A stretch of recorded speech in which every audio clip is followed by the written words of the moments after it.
ini cerita ini aja, cerita ringan. Tindihan makhluk halus lagi tidur. Itu sebenarnya kejadian apa ya? Sampai megap-megap itu lagi saya pernah ya, kalau itu katanya erup-erup gitu ya.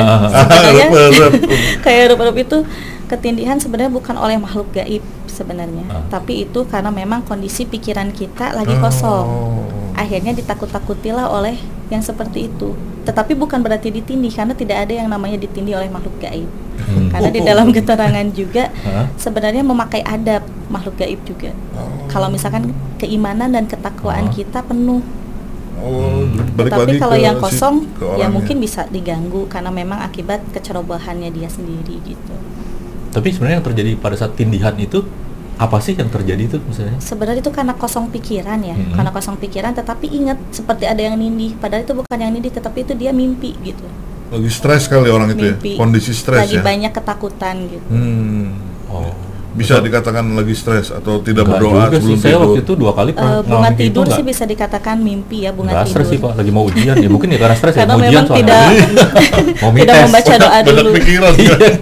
Saya waktu itu mau mites tuh, saya inget tuh di tempat kos semua tuh 2 kali kejadian kayak gitu. Iya, jadi apa-apa kita suka nyalain makhluk halus, padahal makhluk halus nggak jahil-jahil amat dan nggak jahat. Berarti kalau namanya, berarti ini masih baru tahu nih, berarti ternyata kalau namanya tindihan itu berarti bukan karena makhluk halus ya? Bukan karena makhluk halus sih, tapi itu timbul dari pikiran kita sendiri yang kosong, yang banyak ketakutan dan psikis memang kita ya? Memang capek gitu, menanggung beban berat. Oke. Kayaknya kemarin ya mungkin kita akhirnya jadi gampang nyalain karena mereka kan nggak pernah komplain kalau kita salahin Pak. Kalau saya nyalain bapak langsung, wah apaan bukan saya gitu. Karena saya udah ngerasain 2 kali tuh Neng dulu di tempat kos di Bandung tuh. Nah saya pikir ya itu karena dengar dari anak-anak bahwa tempat itu serem gitu. Emang sering gangguan tiba-tiba ya itu anak pada liburan kuliah tiba-tiba kamar mandi ada mandi. Loh, kita kayaknya cuma bertiga, kok di atas ada mandi ya? Gitu. Itu sering tuh, terus tidur ada narik-narik selimut gitu. Itu ngerasain tuh saya Pak. Terus tempat tidur goyang-goyang sendiri, padahal nggak gempa. Karena kan lampunya modelnya masih pakai kabel tuh. Ini kan kalau digempa berarti kan kelihatan kan, goyang-goyang. Ini loh, ini diam tapi kenapa kita saya goyang-goyang? Kalau kesurupan massal itu menurut Neng Anggra apa itu? Misalnya saya pernah baca malah masuk TV dulu. Iya. Jadi anak-anak SMP, SMA tuh dan rata-rata perempuan itu semuanya kesurupan. Itu ada apa ya seperti itu? Jadi yang namanya dengan iblis atau dedemit itu kan tidak mempunyai akal ya. Jadi di saat suatu rombongan yang memang masuk ke tempat angker dan ada salah satu yang membuat kesalahan, itu pasti akan merembet ke orang-orang yang tidak bersalah juga. Itu ngerembet. Jadi intinya itu mewakilkan perasaannya si makhluk gaib itu, intinya marah. Makanya kesurupan massal. Cuman tidak bisa untuk menampakkan diri dan bicara bahwa semuanya pulang gitu. Jadi itu untuk kesurupan massal itu mewakili perasaannya untuk tidak mau diganggu. Sebenarnya gitu. Komunikasi, cuma caranya seperti itu ya, karena nggak bisa ngomong. Betul. Kan? Tapi kalau dalam kesurupan massal nih, Neng, itu apakah makhluknya juga banyak yang melakukan itu? Sebenarnya nggak banyak, cuman 1 sih. Tapi karena memang mempunyai kesaktian gitu ya, kesaktian yang memang tidak dimiliki oleh manusia. Jadi kan kalau manusia itu diberikan akal dan pikiran, tetapi seperti jin, seperti iblis, setan itu tidak diberikan akal dan pikiran gitu. Jadi asal semaunya dia sendiri. Jadi itu hanya mewakili perasaannya bahwa komunikasi seperti itu untuk tidak mau diganggu gitu. Oh, ya itu tadi ya kayak yang tadi di rumah itu kali mungkin ada merasa terganggu nih, makanya dia caranya seperti itu, tapi komunikasinya mungkin dengan cara kita jadi menakutkan gitu. Oh jadi itu nggak harus banyak juga makhluknya ya? Nggak harus. Berarti nggak harus satu orang tuh satu makhluk, satu orang satu makhluk nggak gitu ya? Karena dengan tiupannya sendiri itu bisa merembet ke semua gitu. Oh, berarti selama ini saya tahu itu juga salah juga, karena saya pernah baca katanya, wah itu ada yang memobilisasi itu, jadi memang makhluknya banyak. Saya bingung lagi. Serombongan gitu, makhluk halus saya pikirkan gitu yang masuk ya, ke mereka gitu.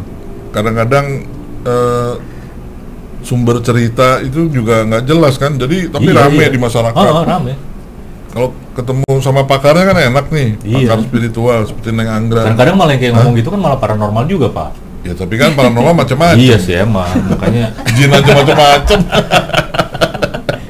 makanya emang benar maksudnya gini, kebetulan nih ketemu Neng ini kan, yang dimana memang berdasarkan ilmu, udah gitu ilmunya ilmu agama pula kan, dimana memang agama kan juga mengakui bahwa memang ada entitas gaib. Nah, cuma bentuknya seperti apa? Nah, ternyata yang beredar selama ini, yang kita yakini, yang kita percaya, malah ternyata itu yang salah gitu kan. Ternyata kan seperti itu kan. Tapi itu yang udah terlanjur turun-temurun, akhirnya itu yang dipercaya gitu. Kalau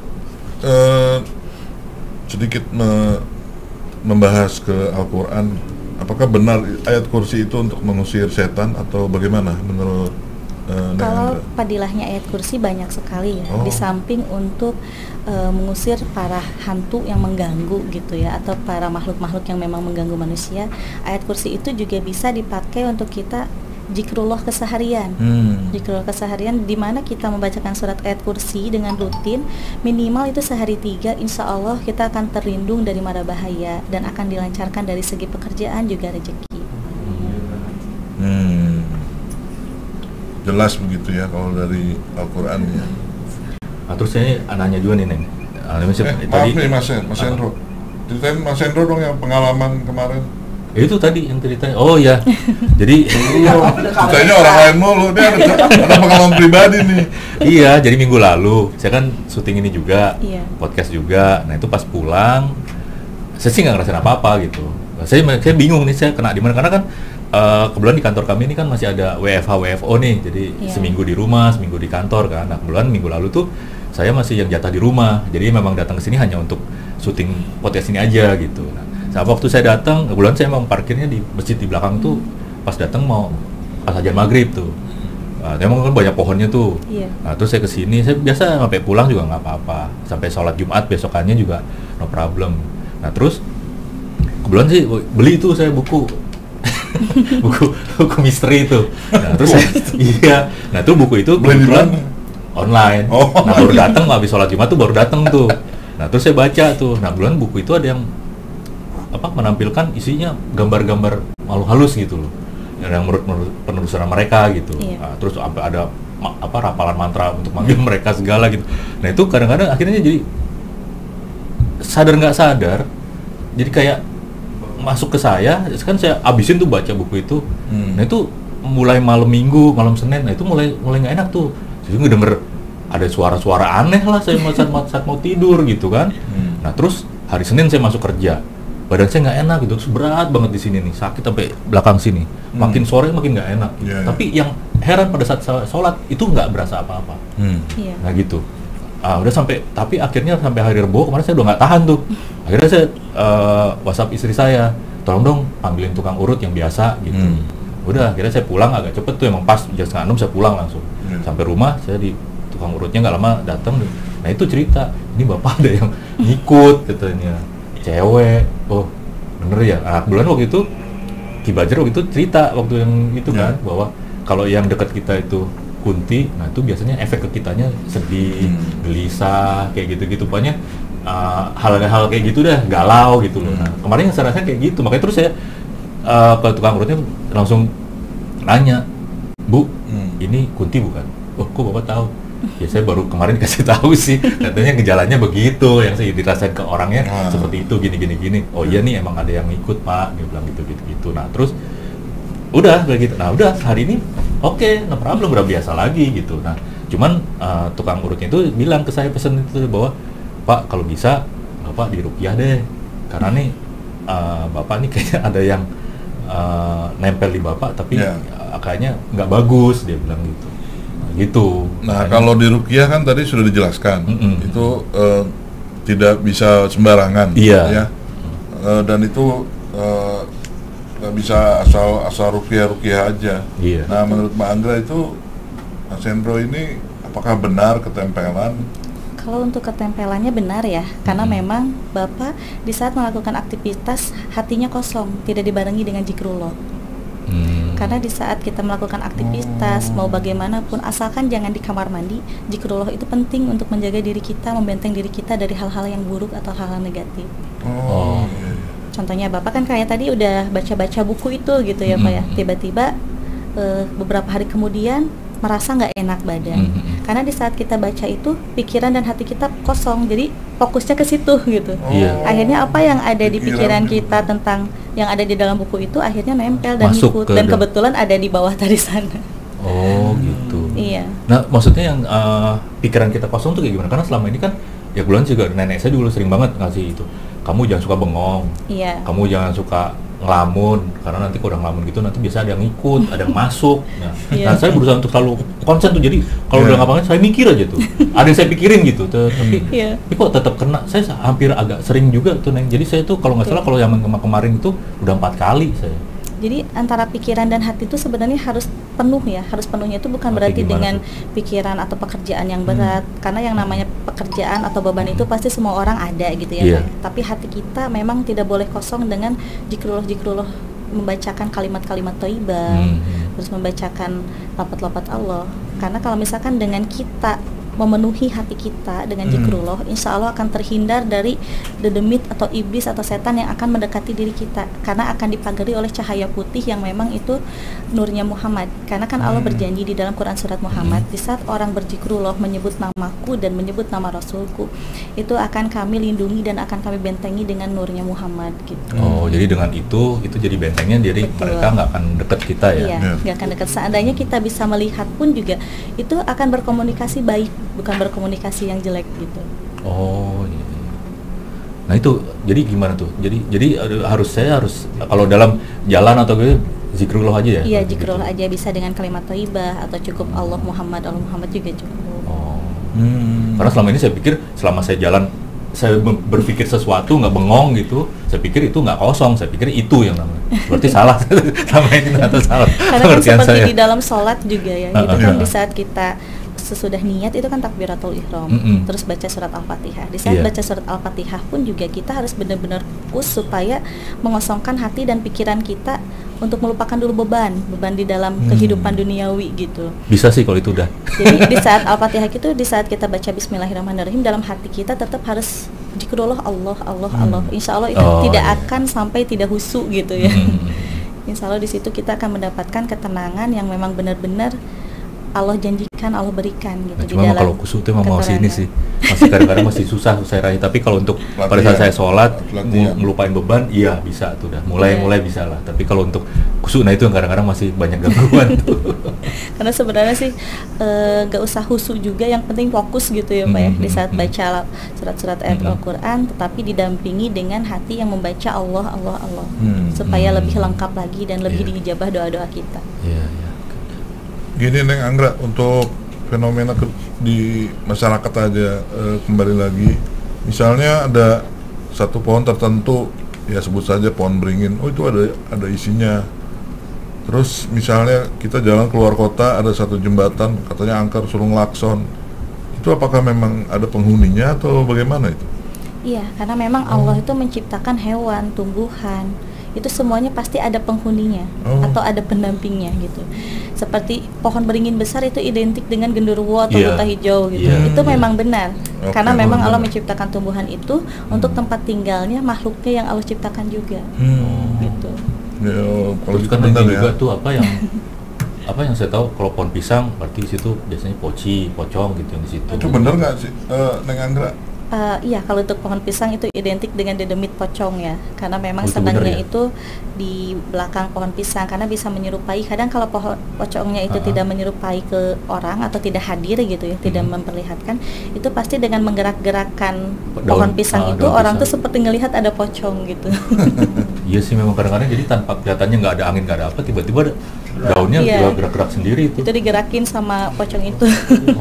Berarti bener ya? Bener kalau. Terus kalau yang saya dengar kan gitu, kalau misalnya pohon nangka itu biasanya genderuwo. Iya. Gitu. Terus pohon pisang ya itu kadang-kadang malah Miss Kunti ada juga di situ gitu. Tapi kalau cenderung sih apa yang paling sering sih ya itu pohon beringin sih yang pasti lebih yang udah bisa dipastikan ada nih gitu. Karena memang pohon beringin dan hutan itu tempatnya dedemit seperti genderuwo dan buta hijau, itu kumpulnya di situ. Oh, tempat tinggalnya di situ ya. Betul. Tapi kalau untuk guha-guha itu identik dengan tempat tinggalnya demit tuyul. Oh, yang gua-gua itu. Iya. Wah, menarik nih Mas Hendro. Karena sebelumnya narasumbernya beda-beda nih, ada kalau mungkin dari karakter juga ya. Iya, kadang-kadang mungkin sudut pandang juga kali. Neng Anggra kan itu seorang perempuan, jadi lebih halus ilmunya. Kadang-kadang kita kalau ketemu paranormal itu juga beda-beda lagi. Iya, sudut pandangnya cara dan menerangkannya. Iya, dan juga mungkin belajarnya juga dari guru yang beda, kita juga bisa nyampein juga yang beda. Tapi bener nggak nih, Neng? Saya juga ada pertanyaan lagi nih. Cewek itu lebih mudah kesurupan dibandingin laki-laki, bener nggak? Sebenarnya enggak juga sih. Enggak juga. Tergantung kekosongan hatinya sih. Kemarin tuh saya sempat baca ada seperti itu gitu. Cuman karena perempuan itu lebih mellow gitu, jadi selalu kepikiran, akhirnya halusinasi karena itu ya? gitu. Bukan karena memang dia karena cewek gitu ya? Bukan. Nah terus kalau memang ada benda pusaka atau apa-apa gitu suka dikasih sesaji atau apa, itu emang buat, kalau selama ini kita tahunya itu buat ngasih makan yang di dalamnya gitu. Sebenarnya kalau untuk benda pusaka sih, untuk khodam tersendiri tidak butuh yang namanya sesajian ya. Karena kalau itu khodamnya memang dari golongan jin muslim, itu hanya butuh doa yang memang dibeli oleh kita sendiri agar benda pusaka tersebut bisa ada manfaat dan faedahnya. Contohnya kita mempunyai satu buah keris yang memang itu kita anggap itu hanya sebatas kenang-kenangan gitu ya, hanya benda. Tetapi ada khodam yang masuk dari golongan jin muslim, dan agar keris itu tidak mubazir, bisa dimanfaatkan untuk orang banyak, menolong orang banyak, dan ada faedahnya, ya kita puasain sendiri, dibeli oleh kita sendiri dengan zikir, dengan puasa. Contohnya khodam tersebut itu siapa namanya, contohnya Syekh Abdul Wahid gitu. Berarti itu kesukaannya apa, amalannya, misalkan sholawat. Nah di situ kita harus bisa membacakan sholawat minimal satu hari itu 1.000 dan berpuasa. Jadi kita harus, sebelum kita mempuasai apa atau membeli apa, kita harus tahu dulu dengan sosok khodamnya dan berkomunikasi atau meminta ilapat. Kalau misalkan kita tidak punya indra keenam, berarti kita mau sholat istikharah selama 3 hari dan meminta ilapat khodam tersebut siapa namanya dan keinginannya apa. Tapi yang jelas tidak akan pernah minta yang macam-macam. Kalau untuk dari golongan jin muslim pasti mintanya hanya sholawat Nabi, Al-Fatihah, Al-Ikhlas, hanya doa-doa aja. Karena selama ini kan kesannya kan kalau orang punya pusaka-pusaka itu pasti ada saatnya, apalagi kalau di Indonesia malam 1 suro. Nah itu kan dari zamannya buat jamasi lah, kalau orang Jawa kan bilang jamasi itu harus dimandiin lah, dikasih apa, sebenarnya sih semua agama kan sama, tetap satu gitu ya Pak ya. Cuman kayak seperti ada benda pusaka yang dikasih mandi air gitu kan, terus dikasih bunga. Sebenarnya itu untuk pemanis aja, dan itu sebagai simbol bahwa air itu adalah kehidupan, dan bunga-bunga itu adalah supaya untuk mewangikan diri kita sendiri yang memang memegang atau diamanahkan pegang pusaka itu. Berarti hanya simbolisasi ya? Simbol aja. Nggak berarti memang buat yang ada di dalam itu ya? Bukan. Kecuali kalau misalkan kayak zaman dulu, waktu zaman Hindu gitu ya, kerajaan Pajajaran, terus zaman Buddha, itu memang lebih ke keyakinan gitu Pak, lebih ke keyakinan. Tapi tetap tujuannya satu, hanya kepada Tuhan gitu. Kalau di golongan yang bukan muslim itu kesenangannya dulu leluhur kita nih semasa hidupnya misalkan pisang gitu. Berarti di saat beliau udah tidak ada, anak cucunya itu menghormati, mengingatkan, diadakanlah pisang di situ. Tetapi bukan untuk dikasih makan makhluk gaib itu atau leluhur itu, tapi itu hanya simbol aja gitu. Karena kan kemarin sempat juga tuh jadi ada orang yang iseng, jadi sesajen sama dia dimakanin, terus dia serupaan gitu. Berarti itu sebenarnya nggak berhubungan kan? Nggak berhubungan. Wah menarik nih masalah. Jadi minimal jadi jelas gitu loh Pak. Kita kan makhluk kasar kan. Iya. Kita lihat Mas Hendro. Nah ini tidak kelihatan kan? Iya itu juga. Karena perlu dipahami juga kan. Gaib kan nggak butuh sesajen ya Pak ya. Yang butuh sesajen kayak makanan itu kan cuman orang aja, manusia. Karena selama ini kan pengertiannya gitu Neng. Jadi kalau kita kasih sesaji berarti saripatinya yang diambil atau apa gitu. Yang beredar kan begitu. Makanannya bukan itu. Sampai kopi pahit lah, rokok lah, apalah gitu loh. Ya mungkin kalau seperti itu bisa jadi seperti dengan identik kemenyan gitu ya Pak ya. Kemenyan dengan sesajian seperti ada kopi pahit, kopi hitam, itu lebih identik ke golongan-golongan hitam seperti dedemit, iblis, setan, pasti itu yang datangnya seperti itu. Berarti memang makhluk-makhluk yang butuh imbalan ya? Betul, tetapi kan itu diciptakannya oleh diri kita sendiri. Karena kalau misalkan kita tidak menyediakan itu, makhluk-makhluk gaib itu pun juga tidak akan hadir, tidak akan datang gitu. Berarti kita juga yang ngundang ya, kalau gitu berarti kita yang ngundang. Ya? Jadi memang itu supaya datang, nanti baru kita mau punya maksud ya enggak nih gitu. Berarti ya. Betul. Biasanya begitu ya. Jadi tetap dikembalikan ke diri kitanya sendiri sih. Ya benar Pak, berarti ujung-ujung manusia lagi Pak. Dulu mungkin belum ada games, belum ada karaoke, jadi orangnya main mistik deh. Sekarang juga masih, udah ada bioskop masih juga, yang main gitu-gitu juga masih ada. Wah menarik nih, masih banyak sih yang mau kita tanya nih sama Neng Anggra. Apalagi Pak, tanya Pak. Jadi kalau saya sih cerita ibu saya, neneknya lagi itu katanya itu di rumahnya itu kalau nyuci piring itu jin, pembantunya jin. Jadi apa benar jin bisa jadi pembantu bersih rumah, cuci piring, gimana tuh Neng? Kalau jin itu sebenarnya bisa ya, karena yang namanya jin itu tidak jauh beda dengan manusia, hanya saja jin itu bisa majalah putra majalah putri. Tetapi kalau kita manusia tidak bisa. Kenapa jin bisa majalah putra majalah putri? Karena memang kalau jin itu baik, itu pasti akan bisa membantu si penghuni rumah. Contohnya saya punya rumah, terus saya selama di kehidupan sehari-hari itu misalkan baik gitu. Akhirnya di rumah itu kan ada penghuninya. Nah jin itu pengen membantuin kita. Akhirnya bisa majalah putra majalah putri menyerupai saudara kita, menyerupai suami kita, atau menyerupai anak kita gitu. Terus di situ barulah bisa untuk memegang gelas, terus membantu cuci piring, memasak pun juga jin itu bisa sebenarnya. Oh berarti dia tetap harus ada tahapannya, jadi menyerupai kita dulu, baru dia mungkin baru bisa membantu. Karena kalau misalkan tanpa menyerupai kita itu tidak bisa. Jadi jin itu selalu menilai dulu dan melihat dulu ini kesehariannya apa. Contohnya menilai saya kesehariannya apa. Misalkan tiap bangun tidur saya cuci piring, masak. Di saat kita nggak ada gitu, nah si jin tersebut menyerupai kita dan bisa melaksanakan apa yang kita lakukan waktu itu, yang pernah jin itu lihat gitu. Oh berarti ini beda lagi sama genderuwo nih. Kalau genderuwo kan kadang-kadang cuma nyerupain suami orang ya. Tapi hal kayak gitu betul tuh nih. Betul. Terus seperti ada manusia yang menikah dengan jin, itu betul. Ada manusia yang menikah dengan genderuwo, itu betul. Tetapi emang eksistensinya gaibnya itu yang tinggi gitu, bukan yang tahapan rendah. Seperti zaman para waliullah itu pernah ada beberapa wali yang memang menikahi jin karena tidak mampu untuk menikahi sosok manusia, takutnya ngehisap di alam kubur nanti. Karena di saat berumah tangga itu kan sangatlah tidak mudah gitu ya Pak, menjalani hubungan rumah tangga. Di saat wali itu ingin menjaga kesuciannya, ingin menjaga dirinya, di saat rumah tangga lebih baik dengan makhluk jin yang memang bisa diarahkan dan ikut bersama-sama berdoa dan beribadah kepada Allah gitu. Waktu itu sering sih sampai mempunyai keturunan, dan keturunannya itu lahir dan memang wujud di alam dunia, ada yang seperti itu. Oh gitu. Ada. Kalau kemarin-kemarin saya tahunya itu yang istilahnya itu ada di dalam keterangan juga Pak. Kalau untuk manusia yang menikahi dengan jin itu ada di dalam keterangan surat Al-Jin. Wah, saya sih nggak minat. Enggak, saya waktu itu pernah baca tuh ada berita.